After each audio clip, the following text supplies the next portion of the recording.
quiero agradecerles a todos el retorno y la participación en esta mesa, que a mí me parece una mesa especial. Una mesa especial en el sentido que, bueno, vamos a contar con dos visiones no profesionales, pero no por eso menos importantes. Yo creo que mucho más importantes de lo que significa tener un TDAH.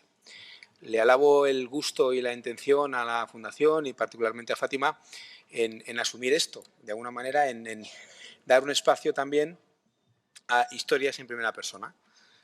Contamos con dos chavales, con dos tíos estupendos, que nos van a contar cada uno su visión del TDAH, pero no es su visión, es su visión.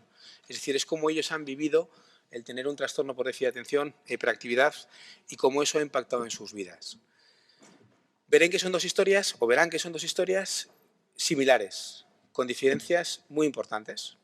Uno nos va a contar su vida, cómo fue evolucionando hasta que hasta los 18 años alguien le pone el cascabel al gato, y en el otro escenario, pues el cascabel al gato se lo ponen con 11 años en sexto de primaria, y cómo verán que hay cosas que tienen mucho en común y cosas que son muy, muy diferentes. Como los protagonistas son ellos, la dinámica de la mesa va a ser sencilla.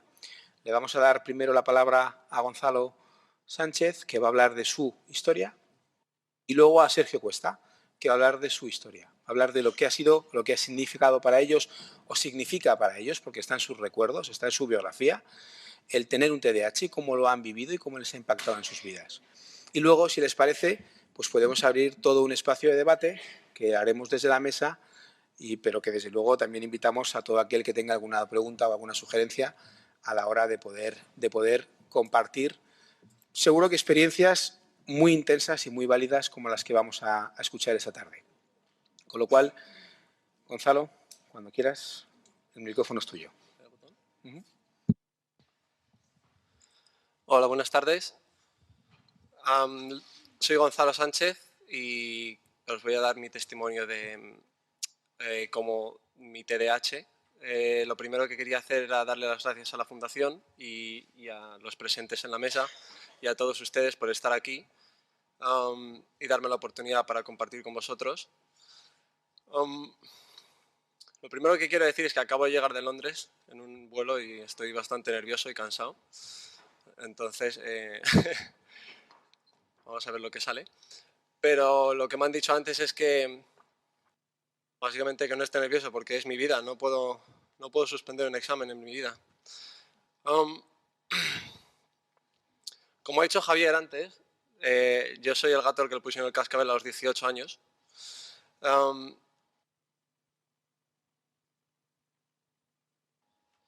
La verdad es que os voy a empezar a comentar cómo me pasó a mí cuando yo era más pequeño y iba al colegio, y cómo me evolucionó el TDAH sin haber sido detectado a la edad que yo creo que me empezó a salir, que fue alrededor de los 6-7 años. Fueron los primeros síntomas. La verdad es que yo siempre he sido un niño que tenía una imaginación muy grande, tenía mucha imaginación, siempre hablaba mucho, aunque la verdad es que me parece bastante difícil hablar delante de tanta gente, porque normalmente nunca lo hago. Pero en un uno con uno yo siempre he sido muy hablador. Y en el colegio siempre recibía los mismos reportes de los profesores: se tiene que aplicar más, es muy desorganizado, empieza algo y no lo acaba. Ese era el más común: empieza algo y no lo acaba. Eso es como siempre me definía a mí. Yo siempre empezaba a hacer algo y nunca lo acababa, nunca. Y siempre empezaba a hacer otra cosa y lo dejaba, y empezaba a hacer otra cosa y lo dejaba, y otra cosa, y así. Entonces, yo creo que eso, lo que más me afectó a mí personalmente, fue mi autoestima, porque nunca conseguía acabar nada, nunca tenía el sentimiento de success, de éxito. Nunca conseguía terminar una tarea empezada. Y eso básicamente fue durante mis 24 años tengo. Tristemente no, en el colegio no me lo detectaron y siempre tenía problemas. Entonces llamaban muchas veces a mis padres. Mis padres siempre han sido muy buenos conmigo. Mis padres siempre han estado yendo al colegio, hablando con los profesores, intentando saber por qué era tan desobediente, por qué no escuchaba, aunque yo normalmente intentaba escuchar, intentaba obedecer, pero es que no podía. Entonces era bastante difícil. muy difícil explicar a los profesores o a mi familia cómo me sentía yo cuando era tan pequeño. No sabía cómo decirles, es que quiero escucharte, pero es que no puedo. Es que no sabía cómo decirlo. Y al final me empezó a afectar no solo en el colegio, sino en casa, bueno, sobre todo en casa y con mis amigos también. Y alrededor de los 13, 14 años, alrededor de los 13 o 14 años más o menos, fue cuando ya había desarrollado un poco más mis problemas de comportamiento, y los estudios en casa eran, para mí estudiar en casa era imposible. Yo me acuerdo, mi padre estaba enfermo, mi padre tenía cáncer y yo siempre le decía a mi madre que voy a estudiar mucho, voy a sacar muy buenas notas, de verdad que lo voy a intentar. Y siempre cuando se le decía yo, obviamente lo sentía. Yo sentía que quería estudiar, lo iba a intentar, quería obedecerles, quería hacer lo mejor que pudiera, pero no podía y seguía suspendiendo y seguía suspendiendo. Mi padre, obviamente, por aquel entonces los profesores que yo tenía en el colegio debe ser que no entendían mucho acerca del TDAH y estaba comentando antes con Sergio, yo tengo muchos recuerdos de estar en el colegio, estar en clase, el profesor entrar en clase y decirme, Gonzalo, fuera. Pero si no he hecho nada. Decía, pero lo vas a hacer en 15, 20 minutos, así que mejor que te vayas ahora, me ahorras tiempo. Y yo, joder, pues, bueno, vale, pues nada, pues me salgo. Y fue así fue progresando durante el tiempo. Y yo creo que lo más importante para mí, personalmente, fue eso a mí me empezó a marginar. Yo me sentía diferente al resto de mis compañeros, al resto de mis amigos. Yo tenía amigos en el colegio y me sentía bastante diferente al resto de mis amigos. Em, Veía que teníamos más o menos, la misma, la misma capacidad de entender cosas, la misma capacidad para estudiar, la misma... Básicamente, que yo no era tonto, pero no podía sacar las mismas notas que ellos sacaban, no podía aplicarme en casa como ellos se aplicaban en sus casas, cosa que yo nunca vi, pero vamos, yo es que en mi casa yo es que no podía aplicarme porque cada vez que llegaba a casa intentaba estudiar, intentaba hacer trabajos, es que me distraía con una mosca. O sea, me tendrían que aislar en una habitación sin nada y aún así me podría distraer con el aire. Es que no, es que, vamos, no tenía arreglo, pero yo no lo entendía y claro, me frustraba y se enfadaban conmigo, que por qué no estudias, que por qué no tal. Hasta que llegó un punto en el que,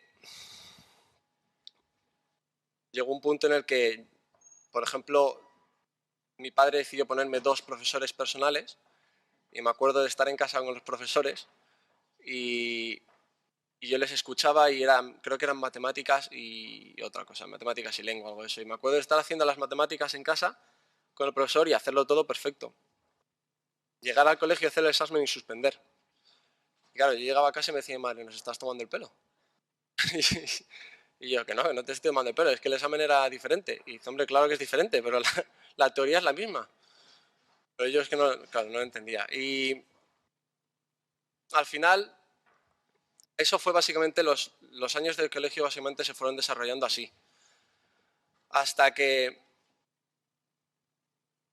a mí lo que me pasó, esta es mi historia, a donde me llevó el no tratar mi TDAH a tiempo, al no descubrir que tenía TDAH a tiempo y no tratarlo, fue a problemas más dirigidos al comportamiento. Alrededor de los 14, 15 años empecé a marginarme, empecé a sentirme como me sentía completamente diferente al resto de la gente, empecé a marginarme, empecé a pensar que mis amigos iban a hacer cosas que a mí no me interesan hacer, entonces empezaba a sentirme solo y un día pues a donde esto me llevó fue a las drogas. Y la verdad es que desde el momento en el que las probé, pues yo me sentía mejor, me sentí mejor, me sentía más tranquilo, porque yo siempre sufría con mucha ansiedad, siempre tenía como una ansiedad aquí dentro que no sabía de dónde venía, no sabía cómo explicarla, no sabía cómo deshacerme de ella, y el día en el que pues probé las drogas, pues a mí esa ansiedad como desapareció. Entonces, podríamos decir que por aquel entonces las drogas para mí eran como una medicación, un medicamento que me trataba mi problema que era el TDAH, pero que todavía yo no lo sabía, claro. Y de ahí ya, bueno, ¿qué voy a decir? De ahí ya, pues, obviamente no, pero vamos, no todo más que decir que yo soy muy compulsivo, muy obsesivo y también muy infusivo, que es lo mismo, y empecé ya no fue ni a desobedecer, empecé a no ir al colegio, me marginé yo solo y empecé a ir con gente que yo consideraba que estaba también marginada. Em, mi comportamiento me llevó a hacer, eh, ¿cómo se dice? Criminal activities. Delitos, cometer delitos. Vamos, básicamente se formó como una bola gigante que era mi TDAH y las drogas, que fue la medicación que yo me automedicaba y me ayudaba a poder estar más tranquilo, a poder sentirme un poco mejor y a poder no sentir esa ansiedad todo el tiempo. Al final empezó a ser otro problema, obviamente. Eso lo sé hoy. Y entonces ya tenía dos problemas y al final empecé a robar y empecé a hacer cosas que obviamente no tampoco tengo que contar aquí. Pero acabé a los 18 años en una clínica donde a mí me ayudaron muchísimo y fue la primera vez en la que el profesor López Ibor me diagnosticaron después de un par de semanas de tratamientos y de pruebas y nos comentaron a mí y a mi familia que tenía TDAH, aparte de tener un problema de adicción, que había desarrollado por mi TDAH que no había sido cogido a tiempo.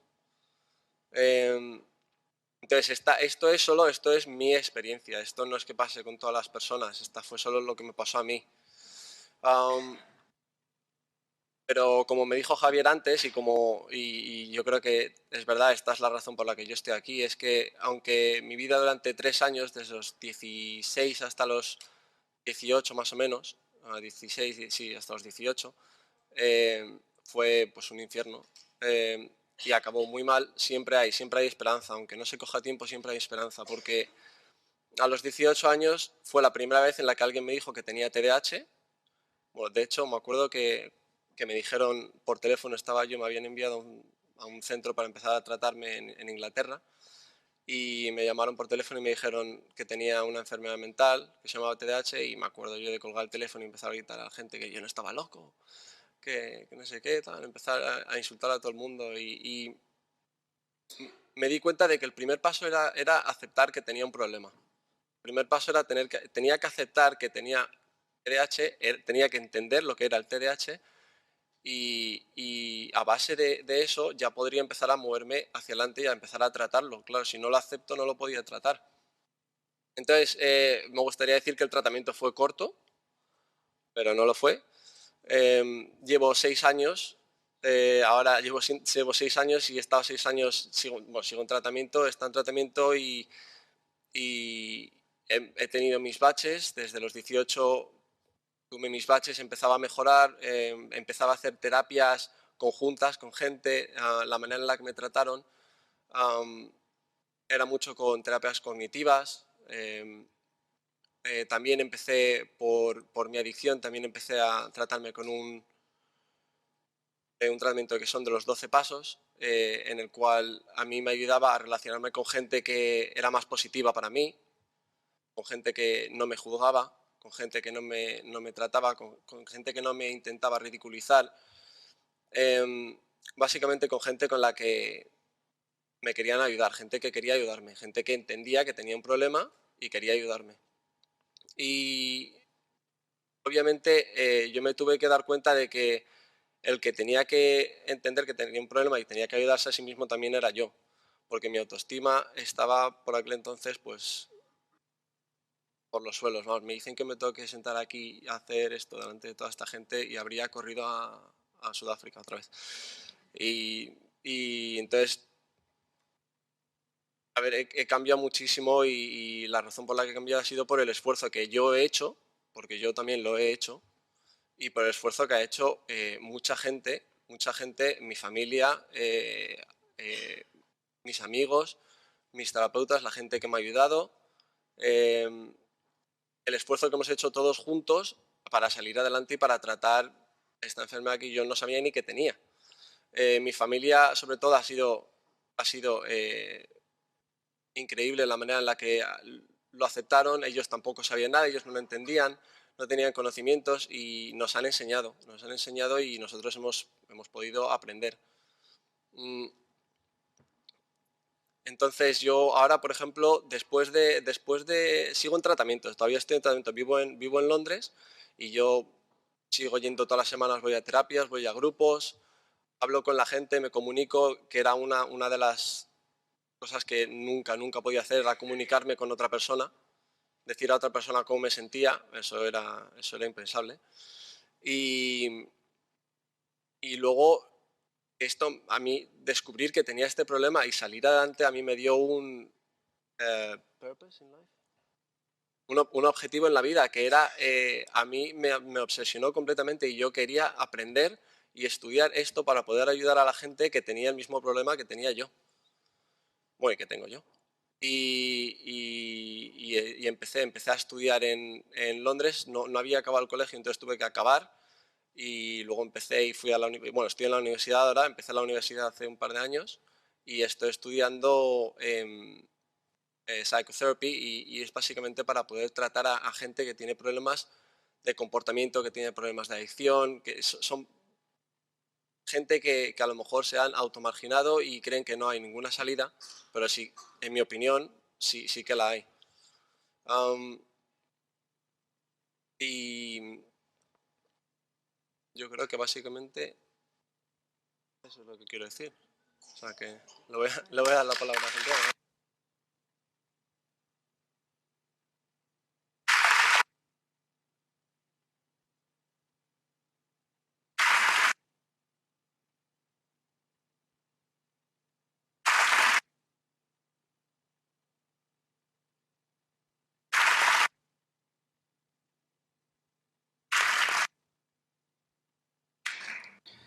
Muchísimas gracias, Gonzalo.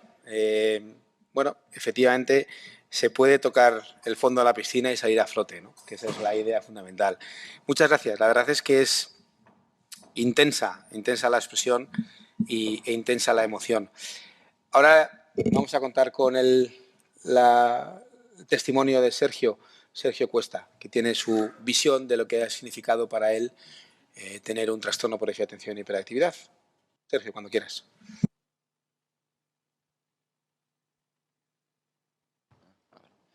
Buenas tardes a todos, me llamo Sergio Cuesta y voy a contarles mi historia sobre mi TDAH.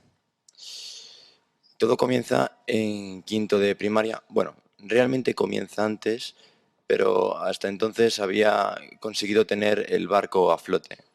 Pero digamos que a partir de quinto empezaba a haber fugas y el barco se empezaba a hundir. Yo me encontraba en la siguiente situación. Tenía distracción en clase, no hacía las tareas, no apuntaba nada en la agenda, hablaba en clase y las notas pues eran malas. Tenía entre 4, a veces 3 o a veces 5 suspensos en una evaluación. Por ejemplo, a mí me gusta mucho pintar y me gustaba mucho pintar. Y una de las asignaturas en las que había más baches era en educación artística, en plástica.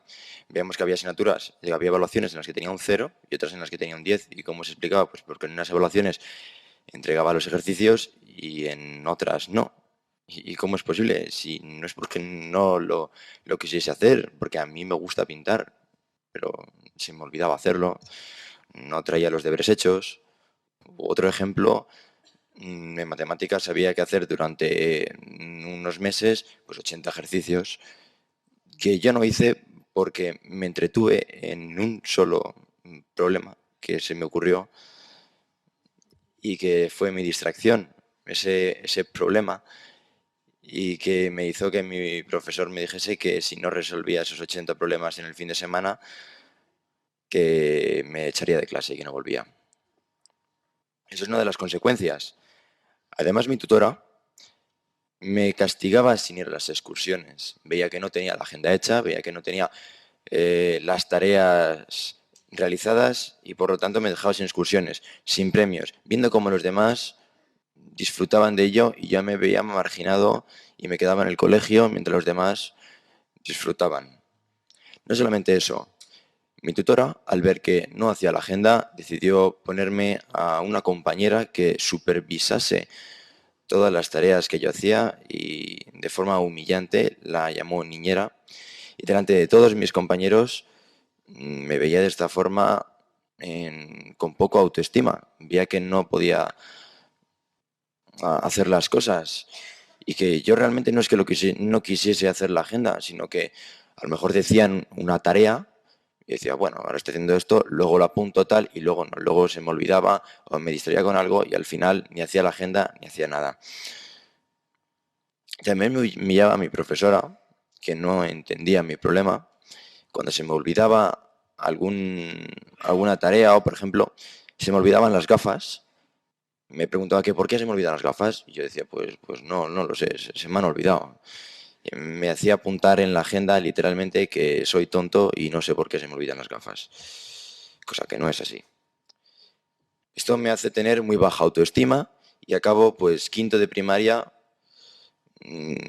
aprobando por los pelos, las que suspendo pues me cuesta aprobarlas y bueno, pues consigo acabar quinto salvando los muebles.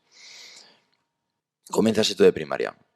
En sexto de primaria hay un cambio.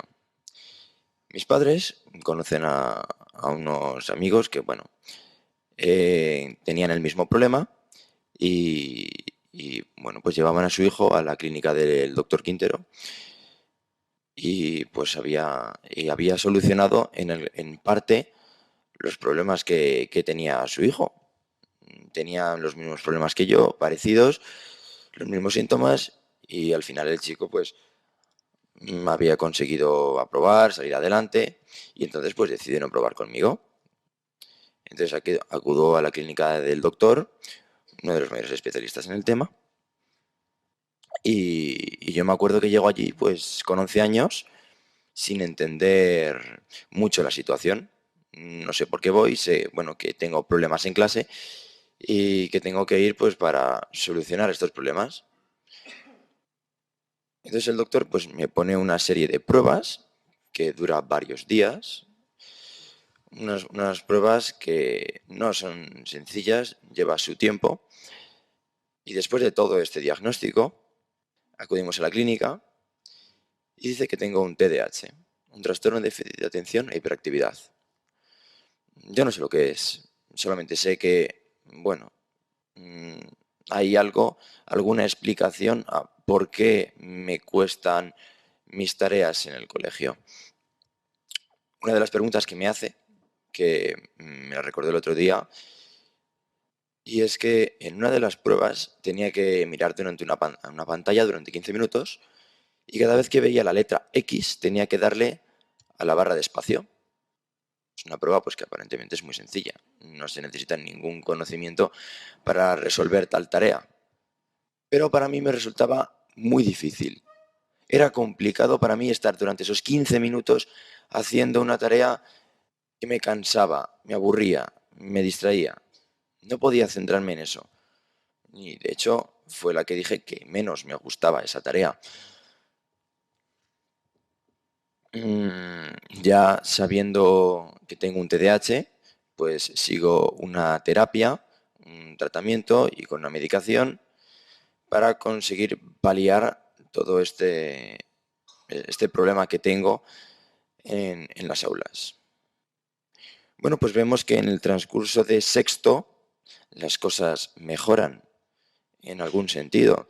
Ya pues no suspendo esas asignaturas, ya termino mis ejercicios de matemáticas, ya entrego las láminas de dibujo, hago mis tareas y pues consigo aprobar todo con algunos bienes y algunos notables. Y así termina sexto de primaria, en la que pues sigo todo este tratamiento en el que veo en clase que, bueno, me voy centrando algo más, traigo las tareas, se me olvidan menos las cosas y de hecho pues acabas esto quitándome la niñera que tenía que me supervisaba. Yo cuando iba al tratamiento todas las semanas sin entender, bueno, qué hacía, pero con el tiempo fui dándome cuenta de mi situación y que yo no era un problema, sino que tenía un problema y había que solucionarlo. Donde realizaba ejercicios de comprensión lectora, ejercicios para aprender a estudiar, a centrarme. Y veo que, bueno, de cierta manera pues funciona y como digo, el final de sexto es prueba de ello. Pero de sexto a la ESO está ese salto que muchos profesores comentan a los padres que es un paso difícil, que los alumnos les suele costar un poco adaptarse a nuevas tareas, a nuevo ámbito de estudio. Pero a mí no es que me resultase difícil, sino que me ayudó. ¿Por qué? En primer lugar, tenía nuevos profesores. Los profesores que tenía en primaria no entendían el problema del TDAH. De hecho, mis padres tenían cartas, le mandaban, como digo, cartas y textos en los que explicaban mi problema y ellos pues, pasaban. Pero en la ESO, pues, los profesores que tenía conocían el TDAH. Tenía una tutora que era psicóloga y me ayudó en ese aspecto. El segundo aspecto que tenía el haber empezado la ESO es que tenía nueva oportunidad. Los profesores que tenía ahora no me conocían, no conocían el pasado, tenía un papel en blanco sobre el que volver a escribir una nueva historia, en el que todo parece que funciona y siguiendo con el tratamiento, siguiendo con las tareas, me centro más en clase y me veo como uno más, veo que mejoro y sigo mejorando de tal manera que los bienes y algunos notables, pues ya es prácticamente más notables y de vez en cuando algún sobresaliente. Continúa segundo de la ESO, igual, mis compañeros, me integro con ellos, me veo a alguien normal, alguien ya no del que reírse porque se echaban de clase, porque no hacía las tareas, sino alguien que también estudiaba, se centraba, apuntaba cosas en la agenda, hacía todo lo que mandaban, apuntaba los exámenes que había para la semana que viene, los trabajos que había que presentar. Alguien pues, que había adquirido cierta responsabilidad en ese aspecto. Ya no me veían como un vago o como un irresponsable, sino me veían alguien centrado, alguien normal. El tratamiento empieza a dar sus frutos y pues todo empieza a ir mejor. Comienza tercero de la ESO y ya paso de estar mejor a estar bien. Me explico con una frase que me dio el doctor y es el siguiente ejemplo. Imaginemos un enfermo que tiene un dolor 8 y que le damos un tratamiento con el que pasa a tener un dolor 4 o un dolor 3. Pero decimos que está bien cuando desaparece ese dolor, cuando ya está sano, cuando se encuentra cómodo y todos esos dolores que tenía antes ya no están. Pues eso es lo que me pasa a mí en tercero de la ESO. Todo comienza a mejor y a pasar ahora a estar bien. Las notas no son mejores, las notas son buenas. Ya no son notables, ya son prácticamente 7 sobresalientes con los que acabo tercero de la ESO. Ya acabo cuarto de la ESO con un reconocimiento de mis profesores, con una mención de honor por parte de la Comunidad de Madrid. Empiezo a destacar ya en clase. Comienza bachillerato y en bachillerato noto pequeños flashbacks en el pasado en el que relaciono cómo estoy en ese momento y cómo era antes. Es decir, que antes yo quería ser arquitecto y que mis profesores me decían, pero como arquitecto es una nota alta, es difícil, no todo el mundo puede entrar. Bueno, primero prepárate, céntrate y a ver cómo llegamos a bachillerato y la selectividad. Bueno, mi nota de 12,54 en selectividad me permitía elegir la carrera que yo quisiese y estaba en un panorama en el que había cambiado el lo que puedo a lo que quiero. No tengo un techo encima como me habían puesto mis profesores haberme hecho creer que yo era un problema y que no podía aspirar a más, sino que tenía un problema que he conseguido tapar, quitar, y que de tal manera he permitido desarrollarme de algún modo en el que puedo hacer lo que yo quiero, estudiar lo que yo quiero. Al final me acabó gustando más la química y estoy estudiando química y estoy muy contento. No solamente eso. Lo que en el pasado eran castigos, sin ir a excursiones, ahora eran premios, reconocimiento por parte de mis profesores. En primer bachillerato, mi profesor de física y química me ve con facilidad para la asignatura y me propone ir a Olimpiadas, en las que consigo medallas de plata en la fase regional, medallas de plata en fase de España, pero esto estoy en primer bachillerato cuando es una competición de segundo. Y he de destacar aquí también que la química y todos estos cálculos, que es una tarea en la que tienes que estar centrado, ver que no se te olvida ningún cálculo, ver que haces todas las operaciones bien, es algo que tienes que estar centrado, es algo que consigo y que además se me da bien. Eso es lo que quiero destacar. Es algo en el que problemas que tenía antes con centrarme en hacer un cálculo ahora me resulta fácil, me centro, no se me olvida ningún número, no se me olvida ningún cálculo, lo llevo todo. Pero ya en segundo, mis éxitos continúan, ya es lo que podemos denominar un espacio de éxito en el que consigo ser el primero de Madrid en física, el primero de Madrid en química, el cuarto y el quinto en física y en química de España y representar internacionalmente en la Olimpiada Internacional de Rusia de química y de Bolivia en química y de República Dominicana en física. Algo que acceden solamente los 4 primeros de cada país. Noto que estoy bien, sí, que todos esos problemas que tenía en un pasado ahora no están y puedo elegir lo que quiero. Y es la frase que quiero destacar de todo esto. Ahora estoy estudiando lo que quiero, que mi nota de selectividad me abrió cualquier puerta y ahora pues soy feliz.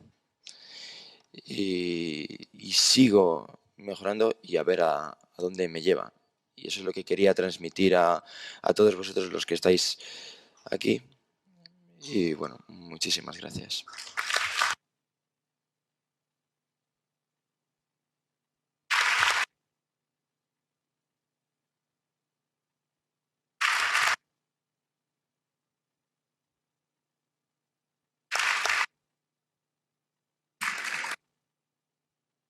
Muchísimas gracias, Sergio, a ti también por tu magnífica exposición de lo que ha sido tu vivencia de tener un TDAH. Y ahora en la mesa están José Ramón Gamo y Fulgencio Madrid.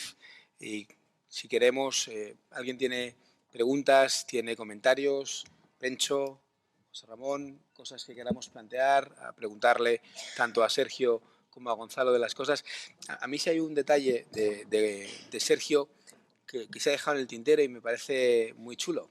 Y es que en bachillerato acabó dándole clases de física y química a su nani.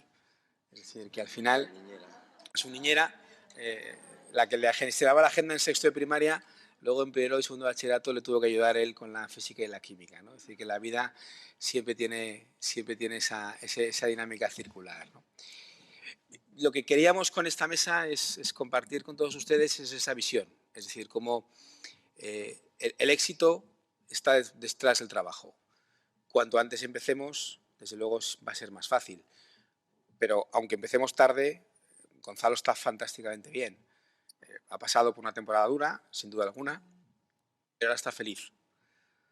En el caso de Sergio, tuvo su temporada también complicada, quizás menos tiempo, quizás en un momento donde más incluso vulnerable, pero ahora también está feliz. Yo creo que el objetivo es ese, ¿no? Yo esta mañana lo comentaba con ustedes, el objetivo es estar bien, no solo estar mejor. Y estar bien es la capacidad de elegir, la capacidad de decidir, la capacidad de tomar decisiones, ¿no? Es decir, que yo creo que ese es el objetivo que debemos perseguir en los pacientes. No sé si Pencho, José Ramón, ¿tenéis algún comentario para ellos o abrimos?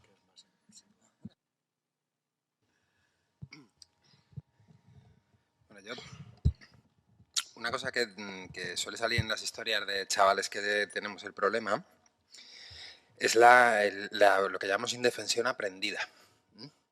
Entonces, indefensión aprendida es la sensación, ¿no?, de que no puedo hacer algo. Entonces, el otro día viendo un vídeo, y quería que me hablarais de esto vosotros, de la sensación de indefensión aprendida. Primero lo explico y luego me decís que...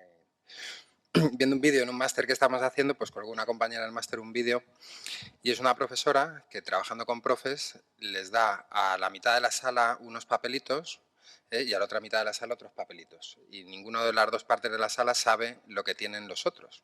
Y entonces son 3 palabras que están las letras descolocadas y tienen que crear con esas letras una palabra. Y entonces la tía coge y dice, bueno, vamos a hacer la tarea de uno en uno, no hagáis todas las palabras a la vez, de uno en uno, y levantar la mano cuando hayáis terminado. Entonces se pueden hacer la tarea y el grupo de la izquierda en segundos, con la mano levantada, habían terminado la tarea. El grupo de la derecha les ves allí como locos buscando cómo resolver aquello. Bueno, dice, bueno, pues nada, termina el tiempo, no habéis terminado, tal, pasamos a la segunda palabra. En 10 segundos el grupo de la izquierda habían terminado. El grupo de la derecha todos como locos, ahí intentando resolver la palabra. El truco del asunto es que el grupo de la derecha, las letras que tenían, no se podía formar ninguna palabra, era imposible. Y los del grupo de la izquierda estaba tirado a hacer las palabras. Pero la tercera palabra era común para los dos grupos. Y entonces veías a la gente del grupo de la derecha abandonando la tarea, con la sensación de incapacidad de resolver aquella tarea, ¿no? Y es una tarea que yo estoy haciendo ahora en los cursos de formación con profesorado de broma, ¿no? Es decir, les expongo a esto sin que lo sepan hacer para generar esa sensación de la indefensión aprendida. Es decir, y es una cosa que yo os quería preguntar, ¿no? El tema de indefensión aprendida, los mensajes que vamos recibiendo, los inputs que vamos recibiendo tanto del profesorado como del entorno a veces familiar, ¿no?, los propios padres a veces, donde van haciendo la anticipación de nuestro fracaso y luego que nos enfrentamos a tareas que todo el mundo hace con relativa facilidad. Esto es muy típico, ¿no? Yo me he tirado una semana estudiando un examen con mi madre y mi amiguete del cole me dice que no ha estudiado nada porque además estaba ayer en el cumple de la prima y nos entrega las notas, yo cateo y el tipo saca un 7. Entonces, ¿esta sensación vosotros la habéis tenido, la indefensión aprendida, la de anticipar el fracaso antes de incluso abordar la tarea?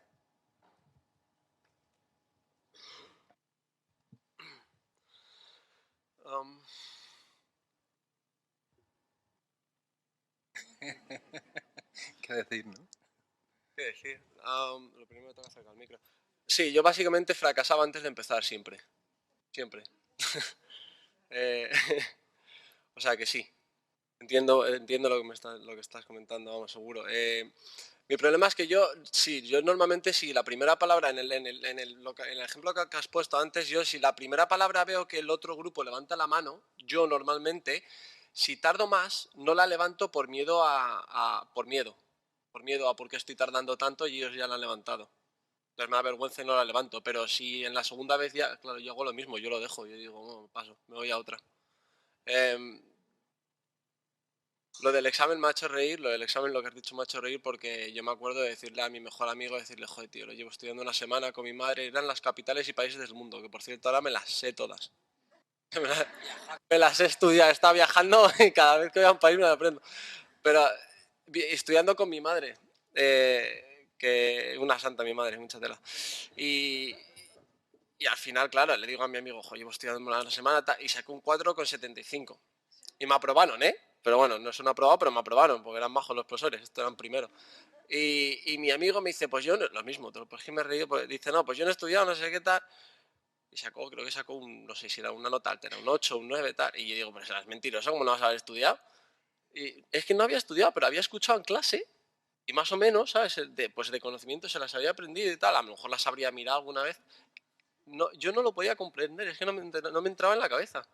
Pero a mí no me entraba en la cabeza. Ahora por ejemplo, ahora no. Ahora tengo más capacidad. Lo que ha explicado antes Sergio ha sido increíble. La manera en la que lo ha explicado a mí me ha parecido súper clara. Es que ahora tengo bastante más capacidad para poder concentrarme ¿sabes? Y poder estudiar y poder hacer trabajos. Y eso no ha pasado así, porque sí, ha pasado durante 6 años trabajando bastante duro, porque yo ahora, por ejemplo, con lo que has dicho tú antes, yo cojo, cada vez que pasa 1 hora y media, algo así, descanso. Cojo 10 minutos, descanso y lo vuelvo, porque si no mi concentración se sigue yendo un poco todavía. Pero sí, vamos.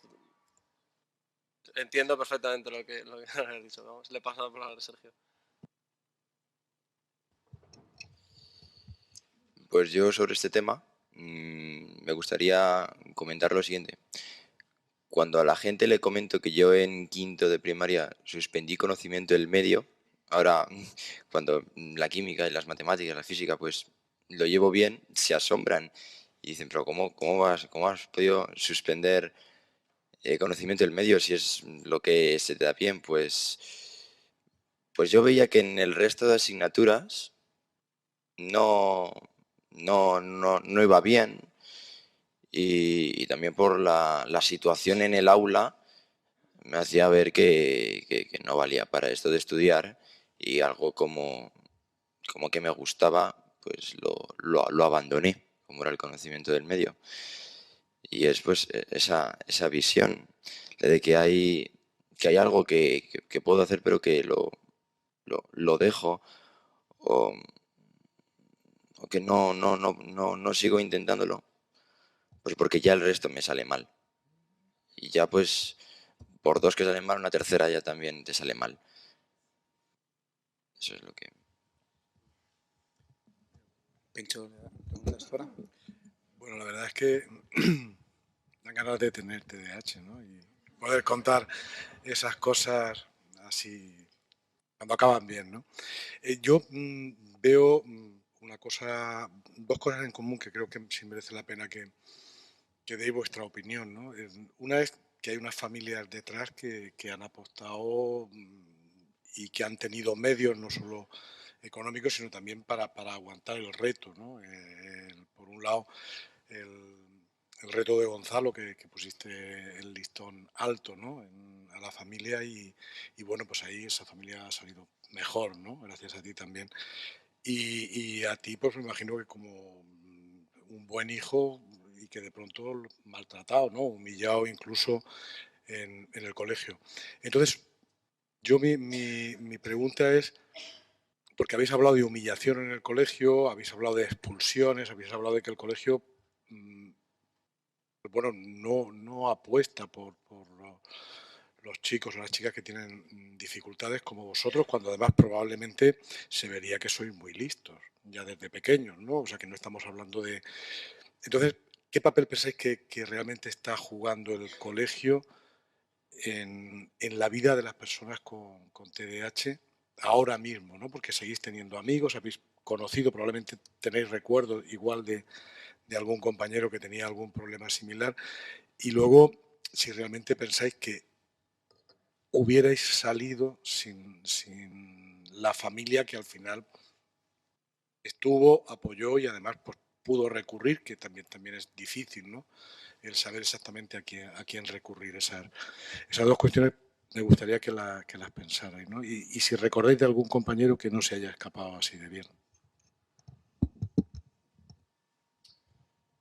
Bueno, pues tomando este tema, mis padres sí que bueno, me han apoyado en todo momento con respecto al TDAH y cuando yo estaba en primaria, como comentaba, que mis profesores no conocían ese tema y ojalá lo hubiesen conocido ellos, ojalá hubiesen sabido lo que es el TDAH y me hubiesen echado una mano en vez de humillarme y castigarme de tal manera, queriendo que lo hacía porque era un vago.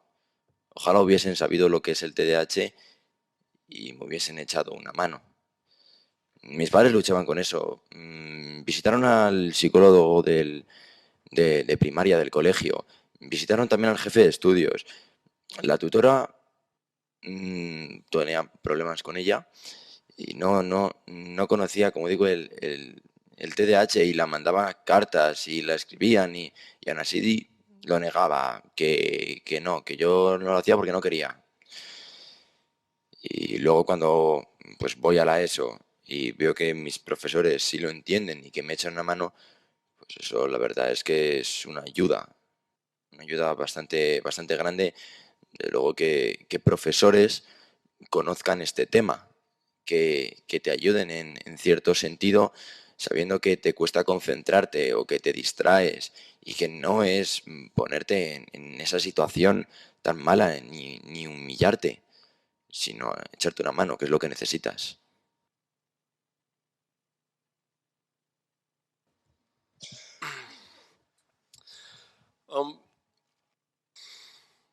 Sí, lo primero que yo te voy a decir es que mi familia siempre ha estado también ahí conmigo.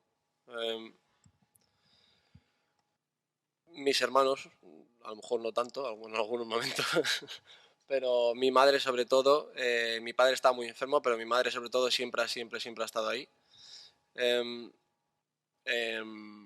Y lo del colegio, mira, yo creo que eso... ahora voy a la universidad, voy a la universidad en Bath y tengo un profesor que sabe bastante de TDAH y tengo 24 años y hay veces que me tiene que llamar la atención y me dice, si sigues hablando te separo. ¿Sabes? y claro, y entre él y yo hemos llegado a un acuerdo que cada vez, como yo siempre quiero hablar, sí, aunque, o sea, ahora yo siempre quiero dar la respuesta, decir tal, preguntar, siempre. Y me dice, mira, cada vez que quieras hacer una pregunta, tú levantas la mano con la mano abierta y yo sé que vas a preguntar. Si tú te sabes la respuesta, levantas la mano con el puño cerrado y yo sé que quieres darme una respuesta. Ahora, esto me lo dijo él a mí en la universidad con 24 años. Bueno, yo estoy levantando la mano todo el día.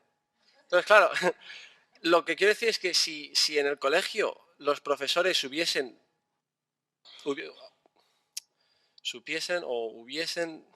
hecho conmigo esto cuando tenía esa edad, sí, yo creo que me habría ayudado mucho.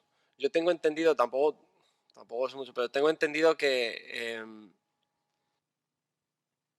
los problemas de concentración en clase con los profesores a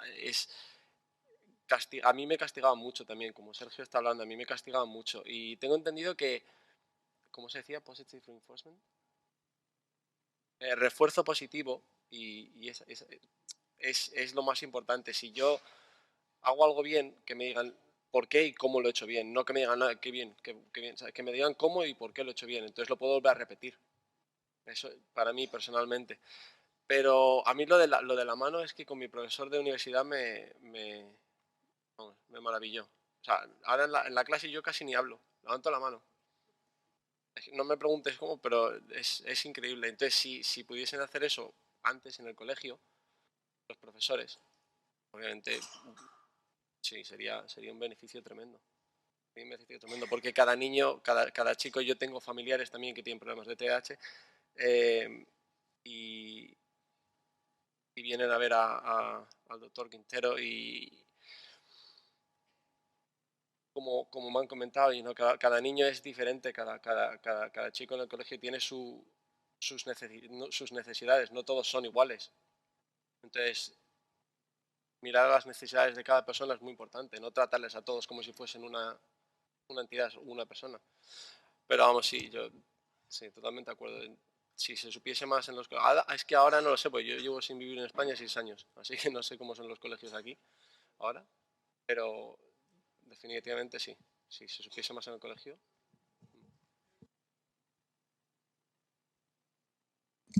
¿Alguien tiene algún comentario o pregunta?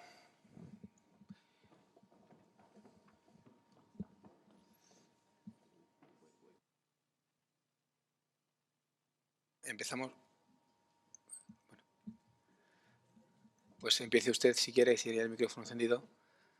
Tampoco lo tiene encendido. No, no funciona. La que primero consiga hablar, gana la palabra. Hola, mira... Ganó el equipo azul. Oh, joder. A ver, yo soy enfermera, ¿vale? Trabajo en un equipo de trastorno de déficit de atención y adolescentes y adultos, ¿vale? Entonces ya me vienen con 14 años, en el cual ya venir a psiquiatría, es decir, que vienen del pediatra y vienen a psiquiatría, y tenemos esa dialéctica, ¿verdad? La alimentación, que no como, que no cojo peso, que tengo hambre, hábitos saludables, toda una serie de cosas. Pero llega una edad en la cual te retan y te dicen, es que yo no quiero estar drogado. La sensación de ellos te explican que al tomar la medicación se sienten drogados. Y tú no sé si es porque los compañeros les pueden decir, ya no eres como antes, que eras el alegre, el chisposo, el lo que sea, y ahora te ven como más frenado.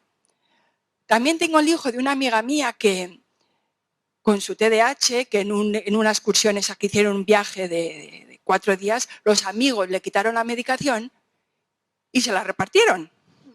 De tal modo que decían, es que claro, es que tomando esto, qué listo eres. Digo, es que yo también, si yo tomo esto, también soy muy listo. Entonces, ¿cómo es el mundo en el colegio cuando uno toma medicación? ¿Cómo te ven tus iguales? Es decir, tú es que estás drogado o tú es que tomas, no sé, quiero decirte, ¿cómo puedo convencer yo a un chico de 14, 15 años que esta medicación que está tomando, porque llega un momento es que ya, porque soy menor lo tengo que tomar, pero cuando sea mayor yo esto lo dejo y muchas veces ni se la toman, que los padres dicen, pues si la veo por ahí tirada. En fin, que me dijeras un poco tu experiencia.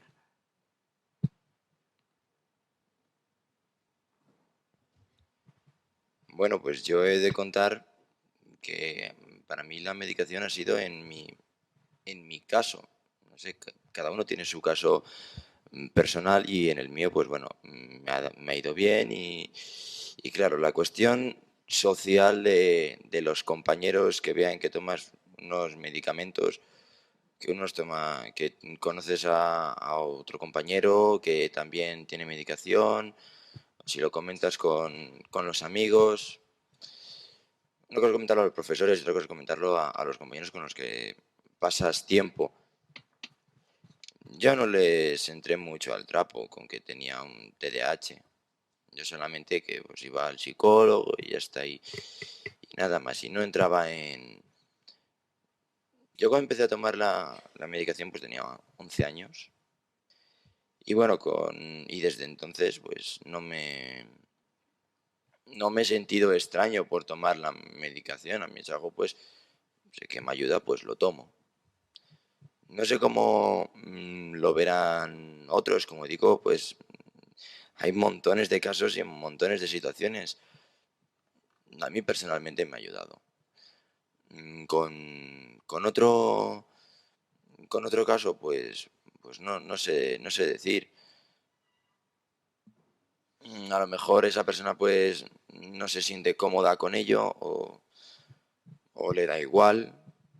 Cada caso es diferente. A mí personalmente no me causa ningún problema.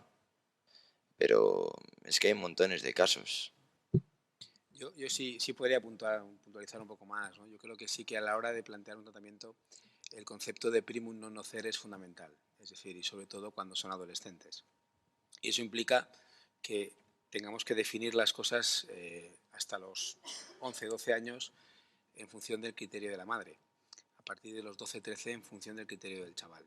Es decir, hasta los 11 años podemos, entre comillas, responsabilizar a mamá para que le dé la medicación todas las mañanas, en cuyo caso pues es importante que mamá esté pendiente y demás. Pero a partir de una determinada edad, que es el inicio de la adolescencia, o somos capaces de generar una alianza con el chaval, y eso implica muchas veces tener claro dónde le afecta a él el TDAH, no dónde le afecta a su madre o a su profesor de matemáticas, sino él dónde nota que esto le está complicando las cosas y a partir de ahí, en esa alianza, aportar valor a través del tratamiento. Y eso a veces implica cambiar, ajustar dosis y a veces es subir o bajar. Es decir, no, aquí hay una tendencia muchas veces a que como crece y la medicación no va muy allá, hay que subir.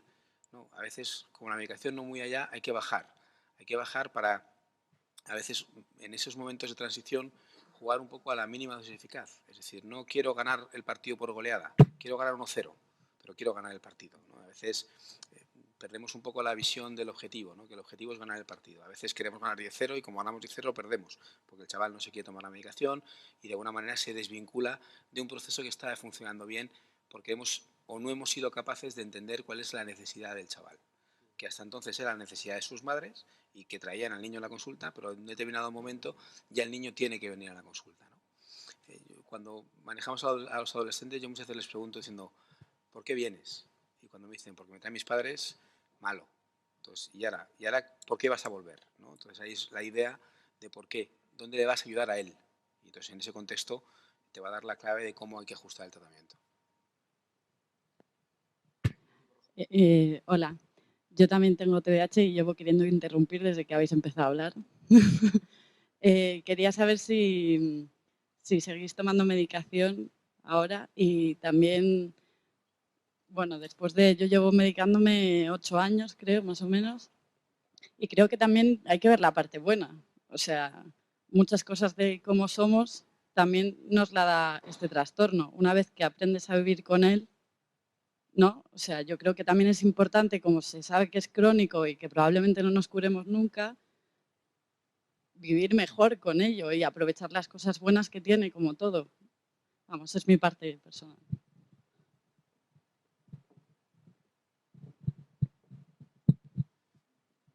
Um, yo ahora mismo, por ejemplo, no estoy tomando ninguna medicación. Durante un tiempo estuve y era un... No me acuerdo qué medicación era, no me acuerdo qué medicación era, pero era un... Qué difícil. Mood stabilizer. Estabilizador... ¿Qué? Estabilizador de estado de ánimo. Mood stabilizer. Y la verdad es que me sirvió muy bien. Me dio mucha ayuda. Me voy a quedar con una cosa con la que has dicho, que es lo positivo de tener TDAH.